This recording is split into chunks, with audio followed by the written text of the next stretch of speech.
بعض، تسبوش على بعض، تنزلوش تصاميم. هذا الحكي بزبطش.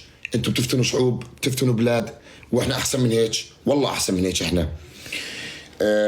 كل واحد بالطريق. الله يوفقه، الله يوفقه بحياته ووفقني بحياتي. بنفتح صفحه جديده. كل شيء بينتسى عادي.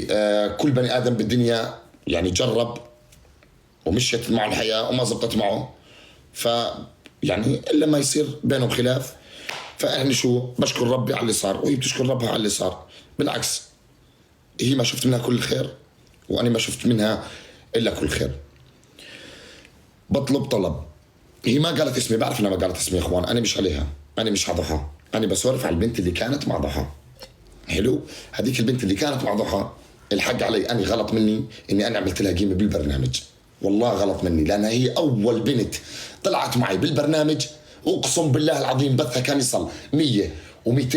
اقسم بالله طلعت معي صار بثها يصل 3000 و4000. والله ما كان عنده 20. يشهد الله، والله يشهد الله، يشهد الله. هاي يا ربي انت شاهد علي.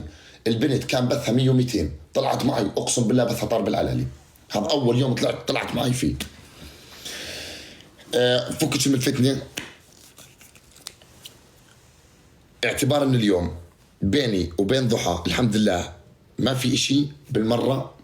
واذا في بيني وبينها اشي تطلع وتقول ميكس في بيني وبينه اشي، وعليها وجه الله اني لا اعتزل البرنامج.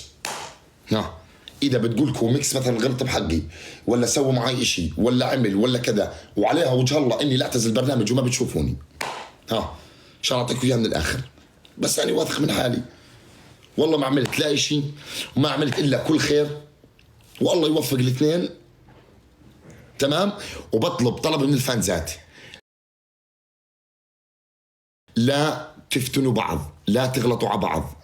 الفتنة مش مليح، والله الفتنة مش مليح. بس هي طيبة واحنا طيبين. بس محزم يا حبيبي منور. المهم ذكرتني بس اقول شغله.